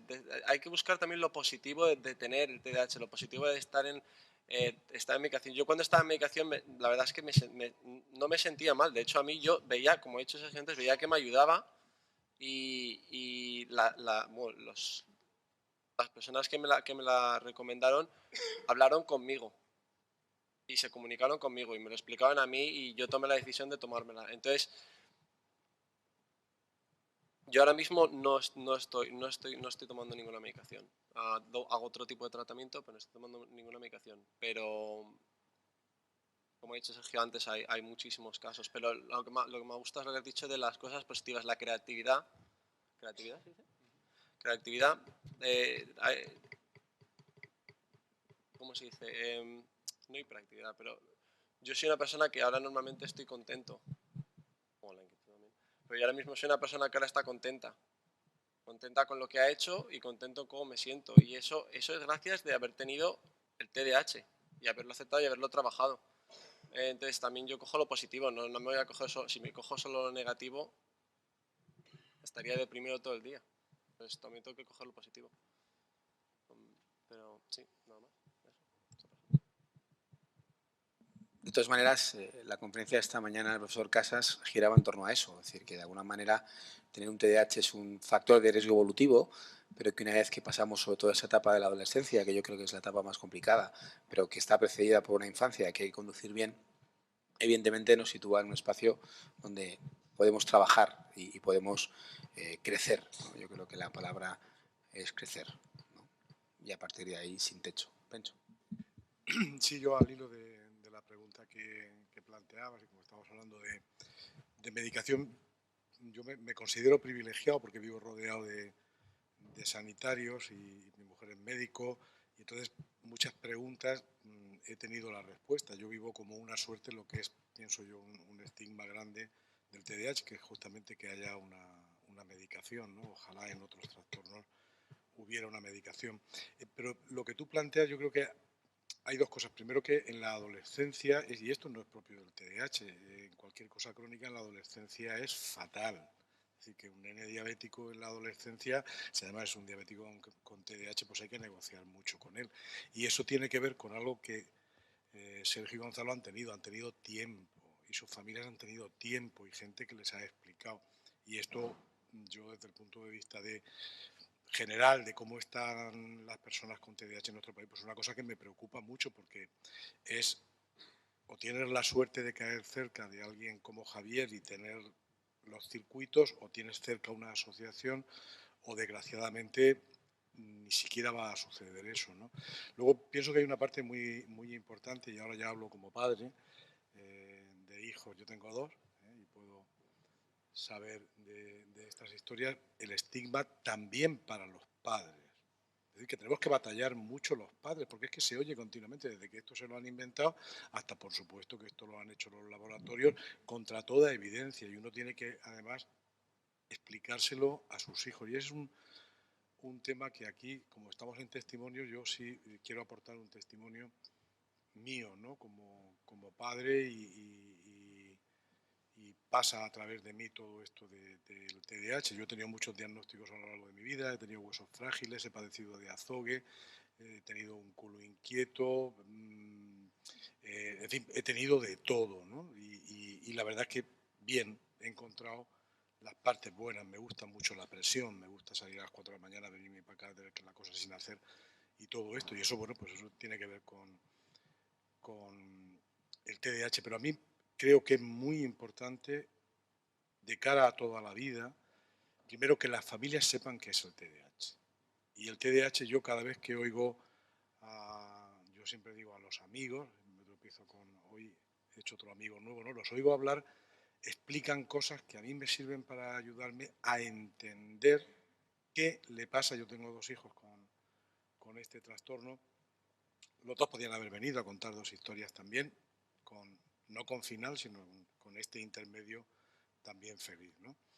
Pero creo que es muy importante que los padres y todo el mundo, y los afectados, ellos que ya son adultos, que entendamos qué es eso del TDAH, porque cuando oímos síntomas, oímos decir, no, es que esto, porque hay que llegar a explicárselo a un profesor, es que, oiga, mire usted hace muy fácil esto de estar escribiendo, estar resumiendo, estar aguantando en la parte de data y pensar y escribir y no sé qué, pero esto hay gente que no lo hace, ¿no? Y de cara a los padres también es muy importante y de cara a las personas que lo padecen, porque salen cosas aquí, se ha hablado de la cuestión emocional, ¿no? De toda esa zona del limbo que lo han explicado también. Y claro, es que no es un problema. Aquí hemos hablado de rendimiento escolar, que está muy bien, ¿no? Pero yo en la federación veo y he vivido, ¿no?, situaciones que tienen que ver con otro tipo de problemas, de aislamiento social terrible, con un buen rendimiento escolar, vidas que van a ser condenadas, ¿no? Y yo creo que todo esto, yo lo resumiría primero, ese estigma de la medicación, ese estigma que tienen que soportar los padres. Hay que decirle a los niños, contárselo, que antes, como no se podían meter con los que eran hiperactivos, se metían con los que tenían gafas. Ya está, y esto es así, y hay que empoderarlos y hay que ayudarles desde la perspectiva de los derechos. No, a mí no me puedes quitar este derecho, tenemos que ir, porque hay un momento en que no podemos seguir yendo nosotros al instituto. Y en la facultad no se van a tropezar muchas veces con profesores como los de Gonzalo, ¿no?, que les enseñan estas cosas, pero fíjate, en la universidad. La historia de Sergio es totalmente distinta. Se ha encontrado con una secundaria que yo creo que los padres que están aquí no la tienen. Entonces yo creo que el estigma, todo lo que tiene que ver con la salud mental, ese estigma que hace que gente abandone el tratamiento y luego cuando se llega a la adolescencia no pensar que somos especiales. Cualquier adolescente que tiene que tomarse algo que le quitan, como decían esta mañana, es que si le quitan los dulces, pues también hay que pensar que alguna vez se va a tomar un dulce. Y entonces pues a negociar con él, pues toma lo menos posible. Creo que es importante, y luego esas cosas buenas de esa capacidad de gestionar crisis que tienen las personas con TDAH. Todo el mundo habla de la creatividad. A mí me gusta a las personas con TDAH gestionando crisis fuertes, ¿no? Eso es lo que también es una potencia fuerte. Gracias. ¿Alguna otra pregunta? ¿Dónde están? Sí, yo simplemente tenía 2 comentarios. Es que han subido 6 manos y no veía el micrófono. Nada, tenía 2 comentarios. Al hilo de lo que hemos hablado antes, una de las características positivas, ¿no?, que bajo mi punto de vista refleja bien el perfil del trastorno por déficit de atención con hiperactividad, es la gratitud. Es decir, las personas que, como bien comentabas tú antes, son personas que son muy dependientes del refuerzo que muchas veces no existe, ¿no? Yo creo que son capaces de valorar más cuando se les da cuando se les refuerza. Y eso yo creo que se ve reflejado en sentimientos de gratitud, ¿no? Es decir, soy capaz de ver lo bueno que se me da desde el ambiente. Y luego lo que tú decías, soy capaz de querer después volver a dar, o sea, me siento comprometido con la sociedad, ¿no?, como para hacer psicoterapia, ¿no?, y ayudar a más personas. Eso me parece súper positivo y como decías que el refuerzo es importante, pues reforzarte en ese sentido. Y luego, por otra parte, al hilo también de las variables de la ecuación que debemos sumar, ¿no?, para que todo vaya bien en este rollo del TDA y tal y cual, sin frivolizar, por supuesto, en la educación, súper importante la educación, es decir, los profesores dicen, sí, mi intención es que la otra persona corrija su conducta y lo haga, por lo tanto, le castigo. Y yo pienso que un castigo es echarle de clase. No, oiga, pero es que a lo mejor echarle de clase no es un castigo para el chaval si el chaval odia las matemáticas, porque a lo mejor lo que estás haciendo es enseñarle que si se porta un poquito mal, va a conseguir estar fuera y distraer su imaginación y no tener que estar en un ambiente que es tan sumamente aburrido para él. Entonces, lo que intencionalmente es un castigo puede reforzar la conducta de la otra persona que tienes delante, ¿no? Entonces, sumar a la ecuación aspectos no de operantes con los profesores, yo creo que es esencial. Y eso es psicoeducación. Y eso es pues tener una visión un poco más integradora, ¿no? De no solamente psicólogo, no solamente psiquiatra, no, parte de la educación. Ya se decía antes en la primera ponencia. Y nada, simplemente era eso. Sí, la verdad es que me parece interesantísimo. Yo ahí perdí de reforzar con una frase de Einstein que decía que locura es hacer lo mismo y esperar resultados distintos. Entonces, en realidad, yo muchas veces cuando planteamos esto, pues, o bien con unos profes o bien con unos padres que están muy enfocados en el refuerzo negativo, en el castigo, les suelo decir lo mismo, es decir, mire, ya no es que yo tenga mejores o peores ideas, es decir, ¿cuánto tiempo llevan ustedes castigando a su hijo? 3 años. Resultados, 0. Cambiemos, ¿no? Está claro que no está funcionando, es decir, que en realidad es cierto que el refuerzo positivo sirve y a veces sirve hacerles ver la manera de entender que el refuerzo negativo no está consiguiendo los objetivos que inicialmente buscaban. Está encendido. Hola. Bueno, yo soy estudiante de magisterio, entonces, bueno, nuestros profesores, tanto ellos como profesionales que traen, insisten mucho en la adaptación que hay que hacer en el aula para los niños que tienen TDAH, pues de dónde colocarles que estén cerca, si hay que examinarles cada día una pregunta y de manera oral para que el día del examen, que sean muchas preguntas, no sea una locura para ellos, ¿no? O sea, adaptarse a todo.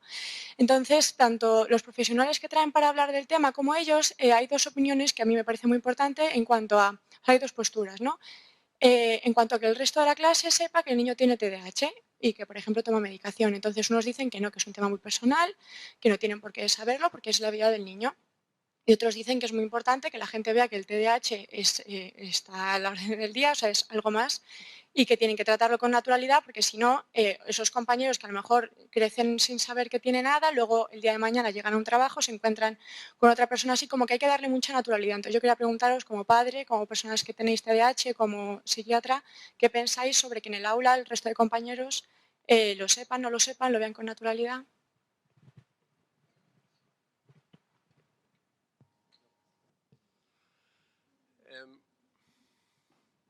Es una buena pregunta, la verdad, Saicha.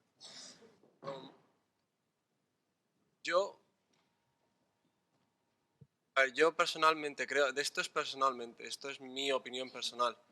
A mí me gusta la naturalidad, ser transparente, personalmente.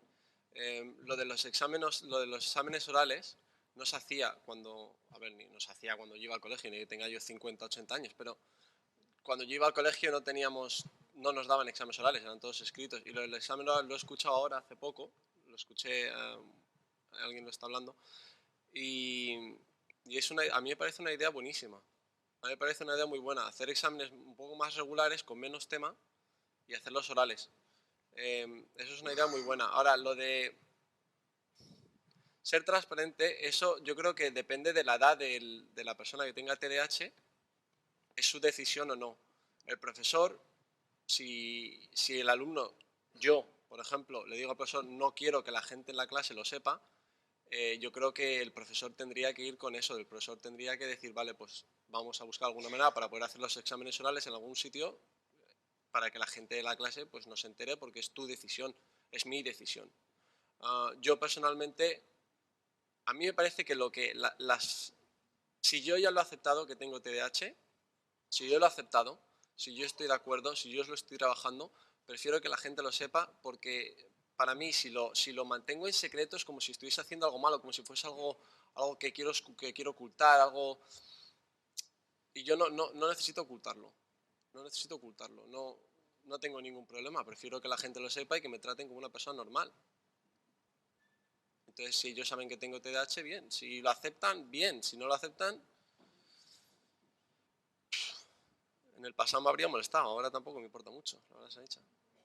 Pero sí, básicamente es lo que has dicho en los exámenes orales, y esa es mi opinión acerca de si lo saben los compañeros o no. Pero, again, esto es solo mi opinión personal. Vamos, le paso la palabra a Sergio. Sí, pues desde mi visión, a mí personalmente no me importó que el resto supiese que yo tenía un TDAH. Pero, como he dicho antes, cada caso es distinto. A lo mejor Hay en un aula en el que el alumno no se siente cómodo con que lo sepan y prefiere que no lo sepan o al revés. Tiene este problema y quiere que entiendan por qué le pasa. Desde mi punto de vista, bueno, nunca le comenté a mis compañeros todo mi caso, pero sí sabían que había algo. Les cuentas pues, algo que te cuesta enterarte de las cosas y ya está, y bueno, solamente eso. A veces, si tú le comentas al resto de alumnos, bueno, Pepito tiene un TDAH, así que por eso, pues a lo mejor es más inquieto, tal. No sabemos cómo va a reaccionar, o cómo se lo van a tomar, o cómo te vas a llevar a partir de ahora con los compañeros. Eso hay que ver en cada caso. A mí, como digo, personalmente me dio igual. No me importó. Les conté algo y que, bueno, que supiesen pues que me cuesta un poco enterarme de las cosas. Va en cada uno.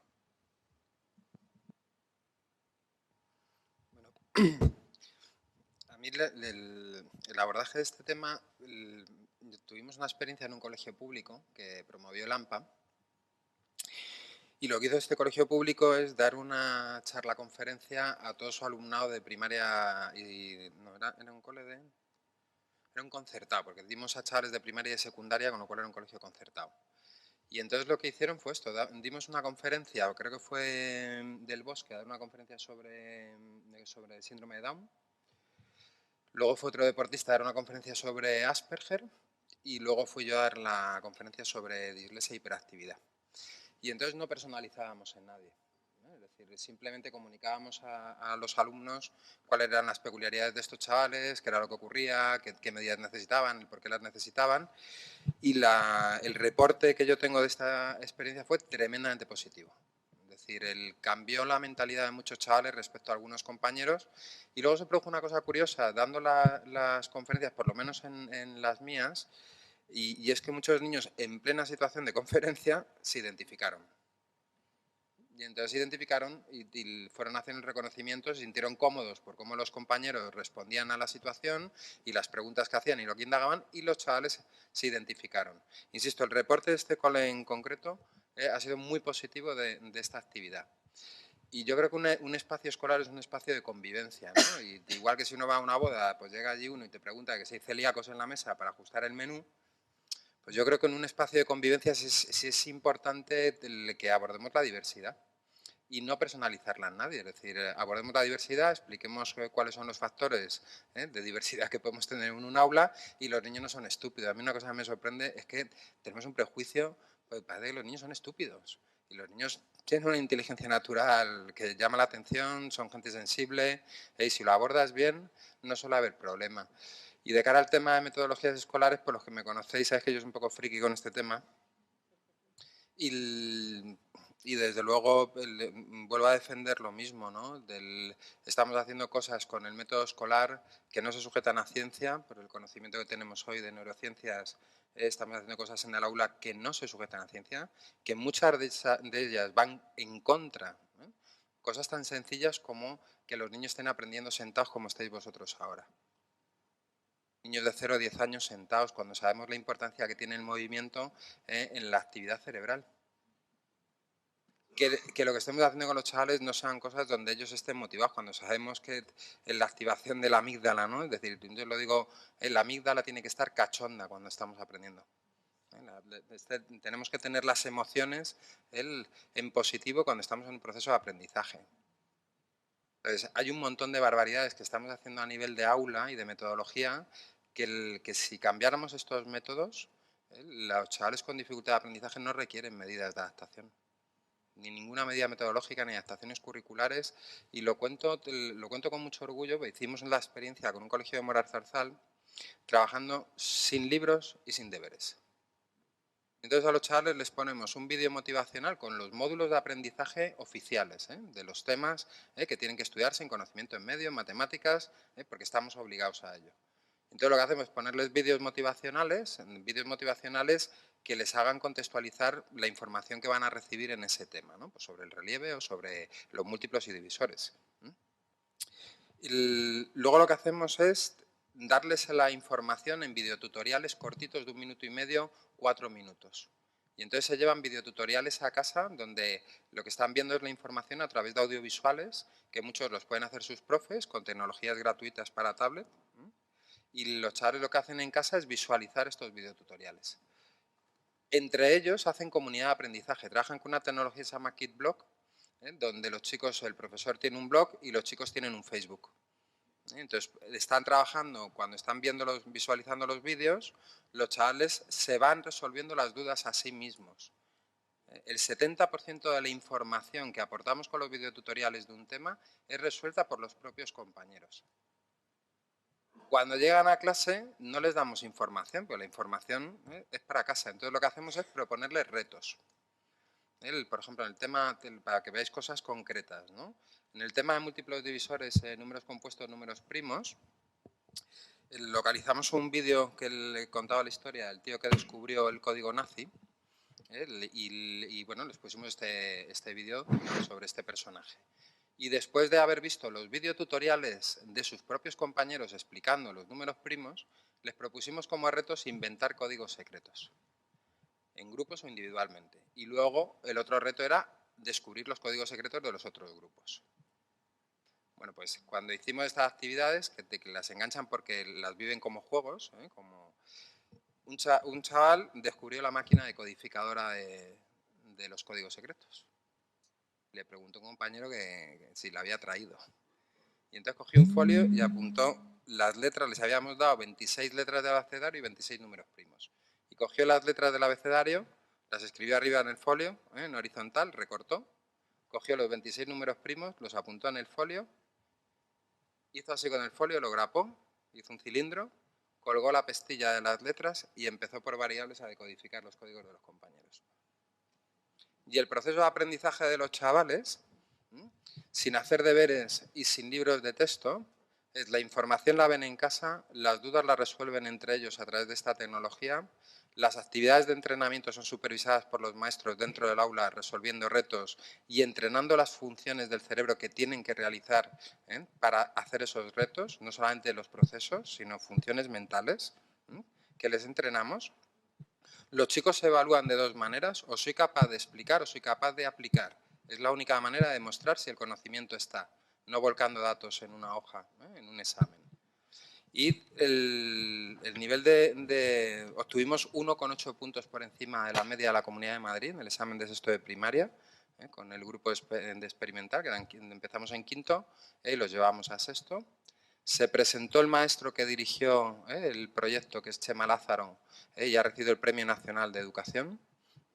Y nuestros chavales con TDA no tuvieron ninguna dificultad de aprendizaje y estuvieron todos por encima de la media de la Comunidad de Madrid, sin adaptaciones metodológicas, sin necesidad de adaptaciones curriculares. Entonces, a nivel de aula lo que estamos haciendo es incorrecto para la mayoría de chicos. Y sin embargo, haciendo las cosas correctamente, pues no es una adaptación metodológica muy importante. Sí, pero espero que sea una transformación del método, porque como nos tengamos que adaptar al método. Sí, vamos, yo intervengo un poco, pero primero quería deciros lo que ha dicho Javier. Me encanta pero vamos, eso es una adaptación mucho más que un examen oral, ¿no? Ojalá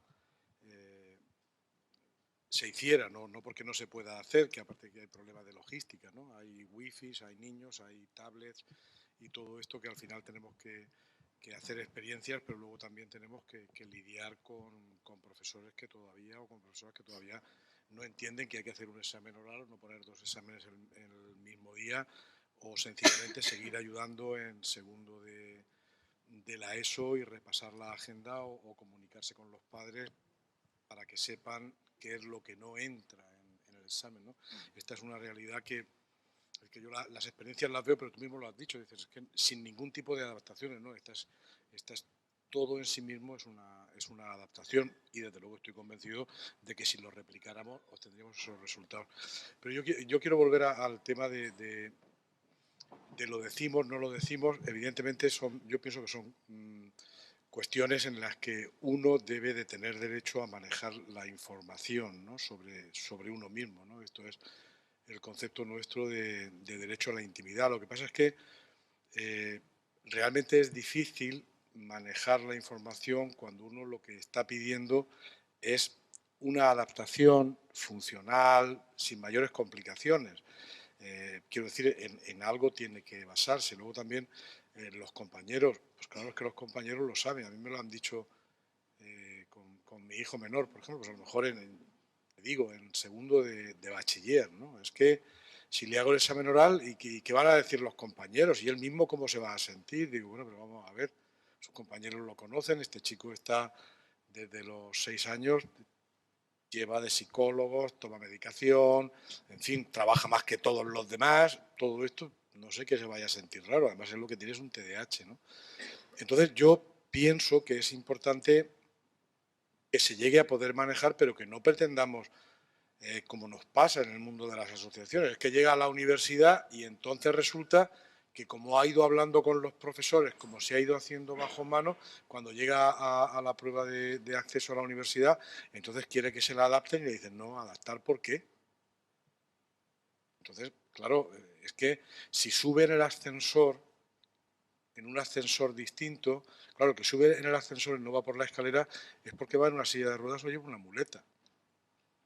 Y esa es la adaptación en principio que le hace falta, pero si pedimos una adaptación que consiste en no hacer los exámenes en el momento en que toca, etcétera, etcétera, pues yo creo que hay que visibilizarlo y hay que visibilizarlo en contra del estigma, porque muchos de estos chicos van a tener que batallar después para que les reconozcan sus derechos, probablemente, y lo veremos, yo estoy convencido, por eso estoy también en esta batalla, tendrán derecho a levantarse en todos estos trabajos que hay de teleoperador, que algunos de ellos acabarán trabajando, pues tendrán derecho a levantarse cada cuarto de hora, igual que tú puedes parar de estudiar cada cuarto de hora. Y esto va a tener que venir por el lado de reconocer ese derecho a una persona que no puede estarse quieta durante un tiempo. Y bueno, yo creo que no sería sensato que volviéramos a aquello de que las chicas no se ponían gafas porque no estaban guapas y las pobres se estrellaban. Quiero decir que el TDAH está a la aspiración, el TDAH está haciendo mejor a la escuela porque esto ya se está extendiendo, estas maneras de actuar se están extendiendo a otro tipo de dificultades no visibles, porque aquí tenemos una discapacidad invisible y queremos derechos, luego la tenemos que visibilizar. Aquí no tenemos el problema de la etiqueta, que a lo mejor en otros países hay que luchar contra la etiqueta, pero aquí el problema es que no tenemos nombre.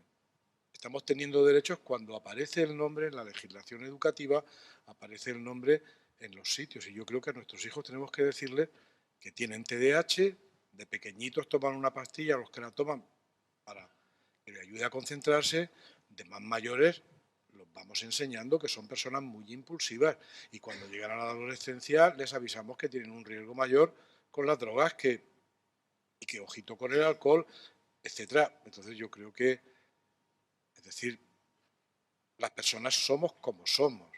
Y si tenemos TDAH o tenemos miopía o tenemos lo que tenemos. Y eso nos hace únicos, indivisibles. Y el que la gente conviva con personas con TDAH, decía José Chu que los niños son muy listos, la inteligencia natural. Yo creo que es así. Es decir, nos planteamos cosas, yo he oído cosas en colegios como que al profesor de pedagogía terapéutica, por el respeto al derecho a la intimidad del niño, y como son datos sensibles, se le dice lo que tiene que hacer, pero no se le dice que tiene un TDAH, porque alguien ha dicho que eso forma parte del derecho a la intimidad. Hombre, un poco de... Y si pedimos que se siente en la primera mesa, pues algún niño preguntará por qué está siempre en la primera mesa. Y alguna explicación tendremos que darle a nuestro hijo y al hijo del de al lado. Y luego no nos olvidemos que en las escuelas hay padres que dicen que porque a este se le hace el examen oral y al mío no. Y eso tiene que tener una explicación y no hay que... Esto es parte...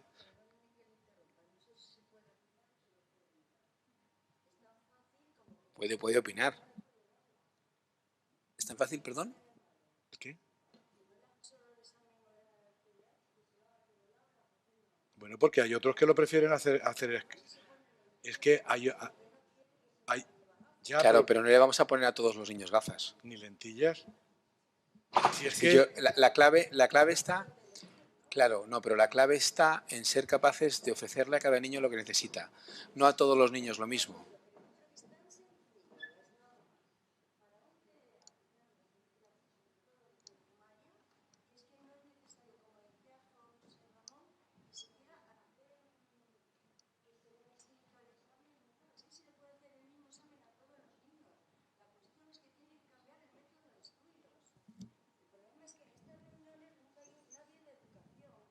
Seguro que sí hay. Seguro que sí hay y son los mejores de educación, los que están aquí. Vamos. Aquí ahora mismo estoy viendo una directora de un colegio de primaria, un director de instituto, creo que no es otro. Es justo decir, eso. que hay mucha gente de educación. Esta mañana estaba el presidente del Consejo Escolar del Estado.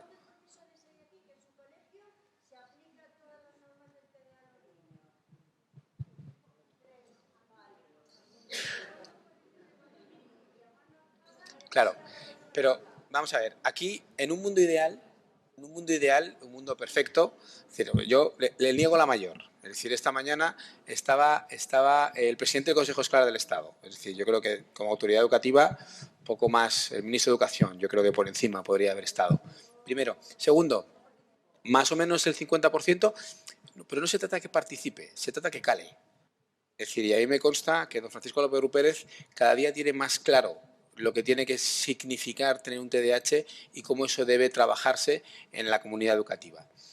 Yo calculo que la mitad del aforo tiene que ver con educación, o sea, aproximadamente, por cómo han levantado las manos. Es decir, que no estoy de acuerdo. Segundo, es cierto que hay todo un proceso de transformación. El ejemplo que acaba de contar José Chu me parece extraordinario. Y a mí me encantaría que en un mundo ideal se pudiera plantear ese modelo. Un modelo mucho más dinámico. Es decir, estamos con cerebros del siglo XXI con técnicas de aprendizaje del siglo XIX. Y eso es absurdo. Eso es absurdo. Entonces, no, vamos a dejar las... Perdón un momento. Claro, sí. Perdona, esa señorita llevo un buen rato intentando hablar y espero que respetes un poquito el orden, ¿vale? Bien. Vale. Bien. Entonces, en el contexto y cerrando con lo que íbamos, es decir, lo que tiene que ver con el modelo y la información. Yo creo que la información es potestad de cada uno. Es decir, en el contexto yo no sé si eso es bueno o malo, que digamos si Juanito tiene TDAH o no tiene TDAH, ¿no? Retomando el origen de la pregunta. Depende de lo que quiera Juanito y sus padres. Evidentemente, cuando hay un trabajo previo de concienciación del cole, como la experiencia que contaba José Chu antes, es mucho más fácil que la aceptación del TDAH en el aula sea mucho mejor. Pero ¿y cuándo no?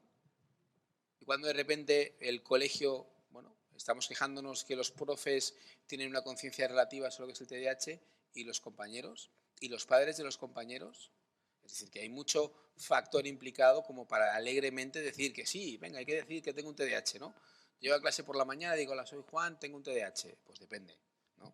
Depende. Yo creo que es una decisión a elaborar en cada contexto. En cada contexto. La pregunta que tenía por ahí. Sí. Hola, buenas tardes. Muchísimas gracias a todos los que estáis ahí, porque nos viene muy bien, nos pone las pilas y además pues porque nos podéis aportar muchas cosas buenas, ¿no? Entonces, yo os hago la pregunta a todos los que padecéis y estáis padeciendo el TDAH. Entonces, una vez de que habéis aceptado vuestro diagnóstico, sois TDAH, tenéis TDAH, no sois, tenéis TDAH, aceptáis la medicación, ¿qué es lo más importante o lo que más os ha servido una vez de ese paso tan importante para ir mejorando, para poder hacer un estudio universitario, para conseguir todas esas cosas que muchas veces se quedan en el tintero, ¿no? Que la mayoría de las personas con TDAH pues no terminan ningún estudio, en fin, son los ninis que hablaba esta mañana el doctor, ¿no? El doctor Casas. Entonces, ¿cuál ha sido esa evolución? Que igual es muy complicado lo que yo estoy preguntando, pero ¿qué es lo que más os ha servido dentro de lo que habéis tenido que trabajar? ¿Cuál es el trabajo al que más le habéis sacado rendimiento? Después del diagnóstico y tratamiento medicamentoso, que a mí me parece que es lo más, no lo más fácil, pero una de hecho, pues bueno, pues ahí está, ¿no? Yo, en mi caso Gracias. personal, de forma breve, mis padres sin duda ninguna. Es decir, yo digo siempre, el tsunami, ¿no?, de la adolescencia. El barco puede estar estupendo, pero el oleaje es tremendo. Entonces, para mí me salvan la vida mis padres, su conducta y comportamiento respecto a mi problema, la paciencia y sobre todo el cariño. Es decir, lo digo siempre, nunca estuvo en tela de juicio el afecto que me tenían, jamás estuvo en tela de juicio. Independientemente de las barbaridades que yo pudiera hacer a nivel de comportamiento con otras cosas, ¿no?, Eso fue inmutable siempre. El afecto era inmutable, independientemente de todo lo demás. Y luego tengo que reconocer que me salva la vida en ese sentido amigos, algunos profes y un par de terapeutas. Entonces, al final el factor humano estaba por encima del resto de cosas. Es decir, cuando yo lo pienso, todo era factor humano. Eran los padres, un par de terapeutas que se cruzaron a lo largo de mi vida, como chaval de terapia desde los 6 hasta los 20 y tantos, que me conoce Fátima, y amigos. Y esto es lo que me salva por encima de todo lo demás.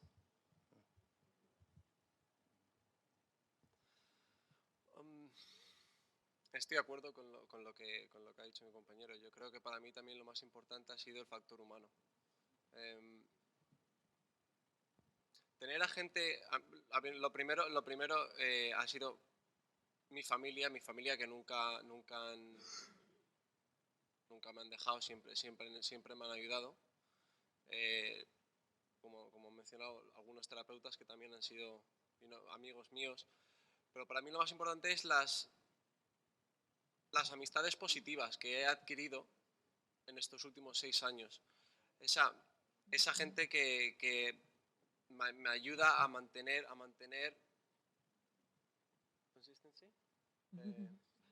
consistencia. Lo más importante para mí ha sido ser consistente.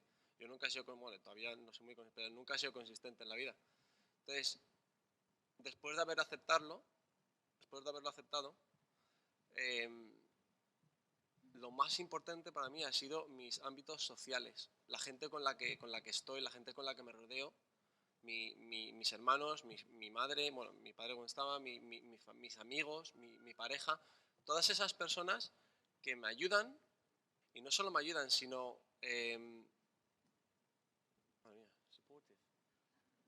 me apoyan. No solo me ayudan, sino que me apoyan todos los días. Cada día yo sigo yendo a mis terapias durante todas las semanas y para mí, a ver, muchas cosas. Alguien lo ha mencionado antes por ahí arriba, la gratitud. Eso también para mí es muy importante. Tener gratitud y saber que yo ahora en la universidad hay veces que me siento a hacer trabajos, todavía me siento en mi casa, tengo mi habitación que no tiene nada, más que una mesa y un ordenador, por si no me distraigo. Entonces me siento y empiezo a hacer trabajos y hay muchas veces que me bloqueo. Lo tengo todo aquí, pero no lo puedo poner y me bloqueo.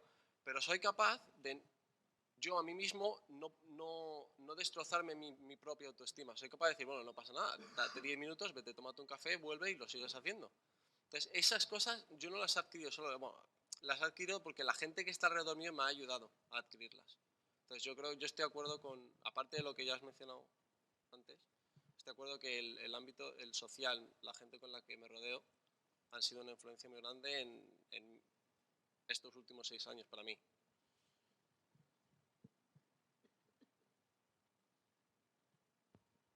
Yo también comparto esa idea y si mis padres no me hubiesen llevado a la clínica del doctor y no me hubiesen hecho ese diagnóstico y no me hubiese descubierto que tenía un TDAH, pues tal vez mi adolescencia habría sido peor. Bueno, yo he tenido la suerte del apoyo de mis padres y también las cosas que me gustaban me ayudaron a centrarme. Lo digo como me hiperfocalizo en algo que me mantiene centrado, me ayuda a estudiar y eso es lo que me ayudó. En mí, pues la química es lo que me ha centrado y a partir de ahí, pues si me centro en eso, me hago responsable en los estudios, me hago responsable en tal y va creciendo poco a poco y eso es lo que también me ha ayudado. Han sido pues varias cosas. ¿Más cuestiones? Gonzalo. Hola, sí. Estoy aquí delante. Nada. Equipo rojo necesita micrófono. Gonzalo, nada, yo quería primero que nada darte mi enhorabuena por sacar adelante tu tema personal delante de todos nosotros porque me parece de un gran valor humano el poder hablar de una situación como la que tú has pasado. Yo quería decirte, yo me tengo que hacer una chuleta también, porque si no, con la experiencia que has vivido por ti, tu madre, lo que puede durante todo este tiempo haber sentido, todo lo que habéis vivido, por la fuerza por seguir adelante, avanzando, luchando, los medios más o menos que hayáis tenido, entiendo que habéis tenido muchos medios a vuestro alcance, tener en cuenta que hay familias, muchas familias que esos medios, como comentaba antes Pencho, no los tienen.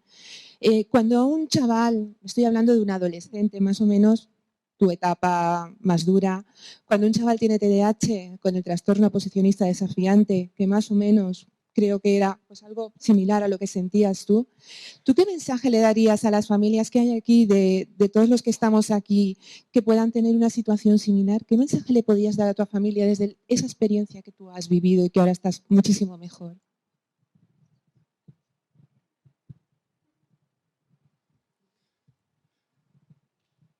Buena pregunta.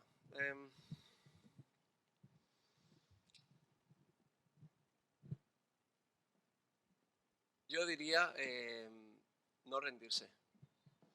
No rendirse para mí es lo más importante. Como bien has dicho, yo he tenido mucha suerte y pongo mucho énfasis en eso. He tenido mucha suerte de que mi familia, en general, somos una familia, somos muchos en mi familia y entre todos tenemos recursos a los que a mí han sacrificado. Ellos han sacrificado sus cosas en sus vidas, todos, cada uno de ellos, mis hermanos, mis hermanas, mis padres, por mí. Y eso a mí personalmente eso me hace sentir, bueno, me hace sentir que me quieren, que mi familia me apoya. Y eso es lo más importante, saber que nunca se rendían, nunca se rindieron. Incluso había veces que yo me habría rendido con otra persona. O sea, yo le habría dejado tirado.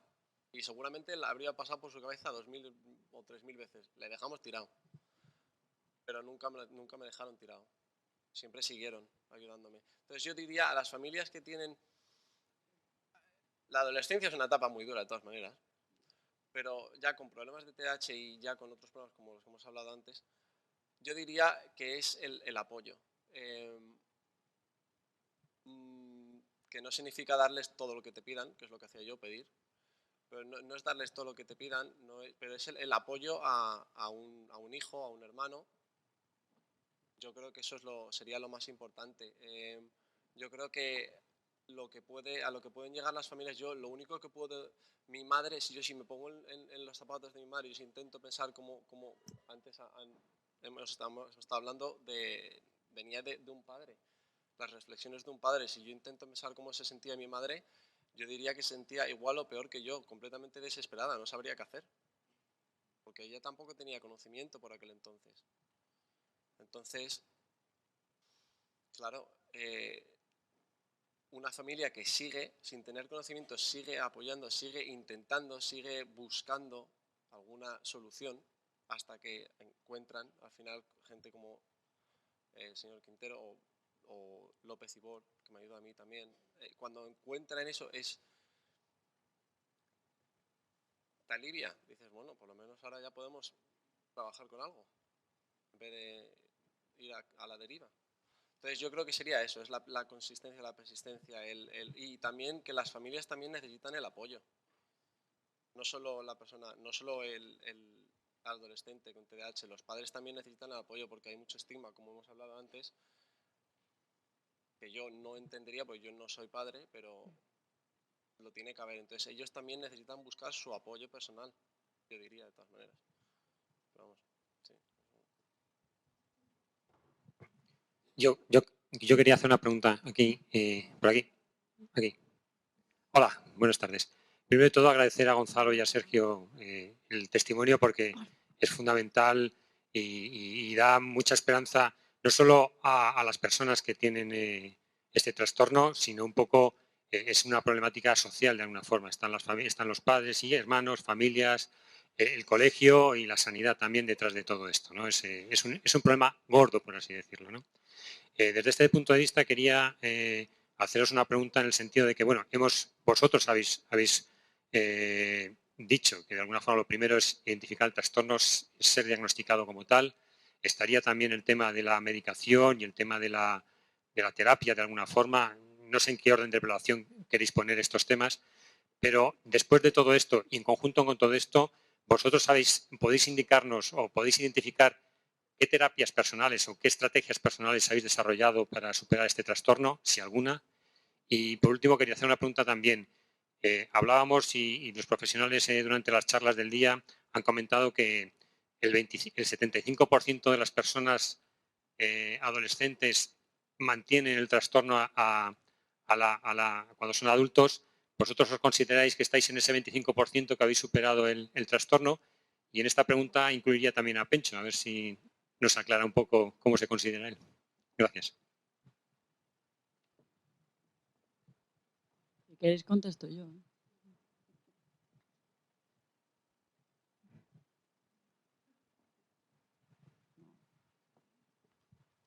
Bueno, pues respondiendo a su pregunta, yo cuando fui a terapia, pues los primeros días me resultó extraño, no sabía qué hacía ahí y qué es lo que hacía yo en esa terapia. Pues a mí me daban un texto que tenía que leer, responder unas preguntas, hacer una serie de ejercicios, aprender a centrarme, tener unos ámbitos de estudio. Todo eso es lo que a mí personalmente me ha ayudado. Yo no sé otros casos, yo le digo lo que a mí, al menos a mí, me ha funcionado y es lo que he hecho. Para esta terapia, esta medicación, y que me ha ayudado. Con el tiempo, eso que al principio en terapia me costaba, poco a poco lo mejoré, y eso es lo que básicamente hacía, esas pruebas, esas comprensiones. Sobre todo, lo más importante era estar centrado haciendo una serie de tareas y que con el tiempo pues las supe llevar fácilmente.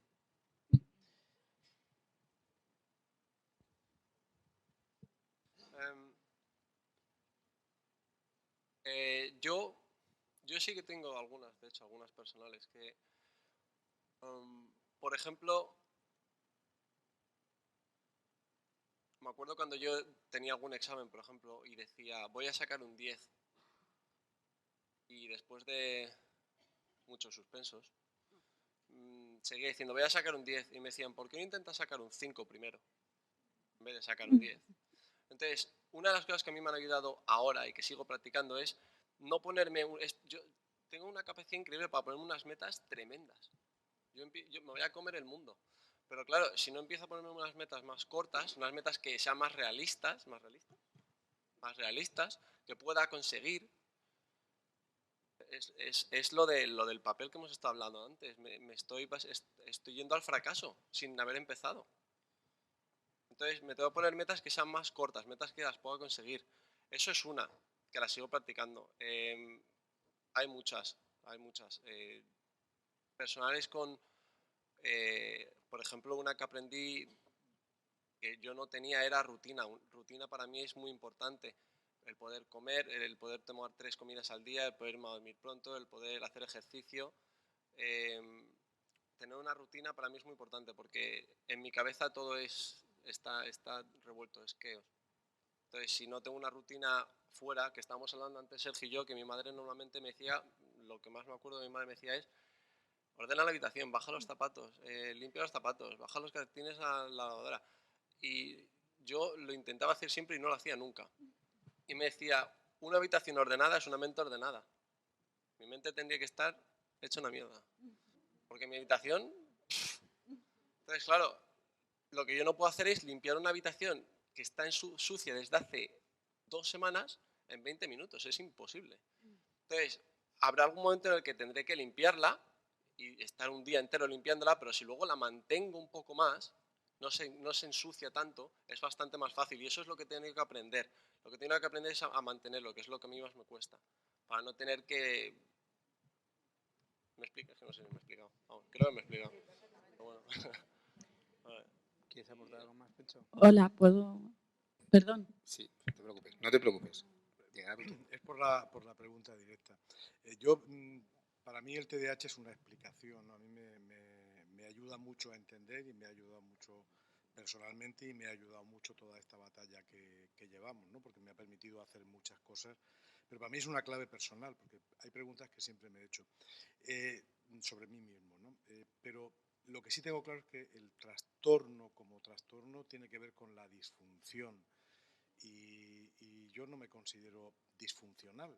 Lo que pasa es que sí bueno, porque se me amontonan las cosas continuamente. Es una cosa tremenda. Y me ayuda a entender lo que pasa con las personas que tienen TDAH, con mis hijos. Soy mucho más tolerante, porque sí sé que esto es así. Lo que pasa es que si uno al final ha encontrado, vive de una manera que le permite ser medianamente desordenado, sabes que al final, lo que decía de las crisis a presión, yo trabajo muy bien y mucho a presión. En cuanto me quedo sin algo, y se lo digo a mis hijos, el enemigo es el aburrimiento, porque no sabes qué hacer, ¿no? Yo me gusta tener la cabeza siempre desestructurada. A veces es bueno, veo cosas que otra gente no ve, pero normalmente pues interrumpo y todo el mundo se ríe en mi casa, ¿no? Mi familia, mis hermanos, tengo muchos, ¿no? Hablan más que... y en las cenas pues todo el mundo sabe que hablo de más, y en el trabajo hay veces que tengo que estar mordiéndome y hay veces que me da cuenta que he metido la pata, porque es que hablo de más y se me nota, ¿verdad? Pero en cambio, pues bueno, yo vivo feliz y vivo contento y no tengo una disfunción. Si hubiera tenido a lo mejor otro trabajo y otra vida y otra mujer, pues igual sí tendría serios problemas. Pero creo que hacemos un buen tándem en mi casa, los chicos que somos los del gen de la novedad, y las chicas que no. Ellas no solo son sufridoras, sino que además nos ponen límites. La disfunción es la clave, ¿no? Bueno, la última pregunta, tenemos un tiempo más, porque además si no le dejamos de hacer esa pregunta, lo mismo nos tira el Perdón micrófono. por la interrupción, es que si no se me olvida. No es una pregunta, yo solo quería aportar una cosa, que habláis de terapias y todo esto. A mí me diagnosticó mi madre, que es médico, con 20 años, y el Concerta ha salvado mi vida, porque yo no estudiaba, no hacía nada, y ahora soy enfermera y estoy en quinto de medicina. Entonces, no sé cómo funcionan las terapias, porque no he ido nunca. Fui una vez con 13 o 14 años a una psicóloga de atención primaria, me dijo que era una vaga y me echó. Y eso es lo único que... Entonces yo creo que lo importante también es, supongo que yo porque lo he vivido ya de más mayor, y cuando me empecé a medicar y me empecé a estabilizar y a conocerme a mí misma es lo que más me ha ayudado. Sobre todo eso, el darte cuenta de cómo funcionas tú. Por eso decía antes de las cosas positivas, porque ¿dónde acaba tu personalidad y empieza el trastorno?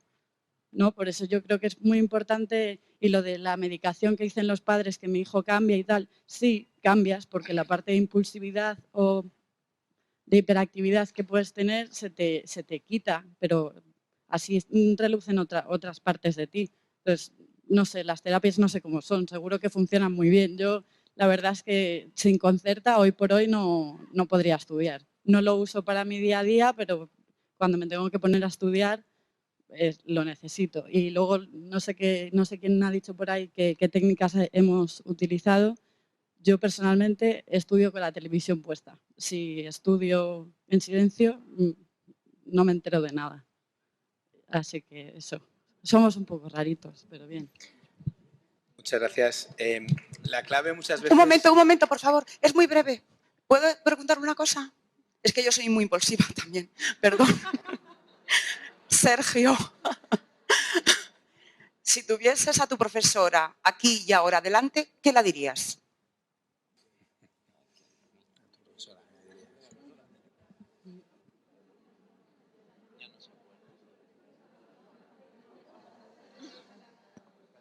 Pues yo creo que ya lo sabe, porque cuando conseguí llegar a... Lo quiero saber yo. Sí.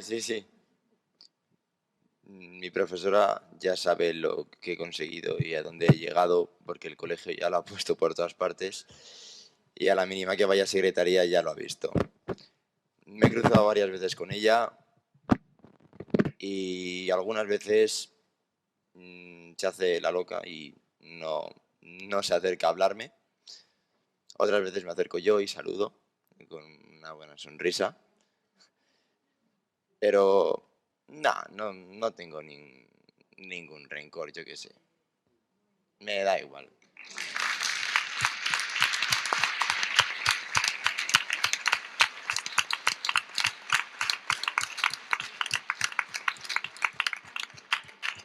Bueno, pues creo que como colofón a esta magnífica jornada, una vez más, y 12 veces consecutivas, ya no es casualidad, extraordinariamente organizada por Fátima y por su equipo de la Fundación Educación Activa, llegamos a este colofón, ¿no? Un colofón yo creo que interesante, intenso, donde bueno, a mí me gusta insistir en la idea, ¿no?, que a veces mejor no es suficiente y se puede llegar a estar bien, ¿no? Un poco en la línea de lo que decía antes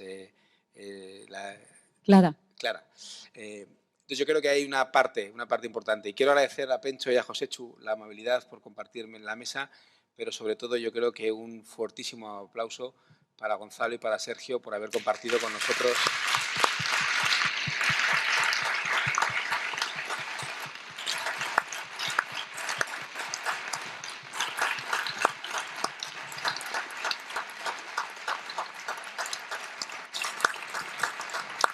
Y bien, y les emplazo a todos ustedes de aquí en un año con la 13ª jornada de la Fundación Educación Activa y muchísimas gracias.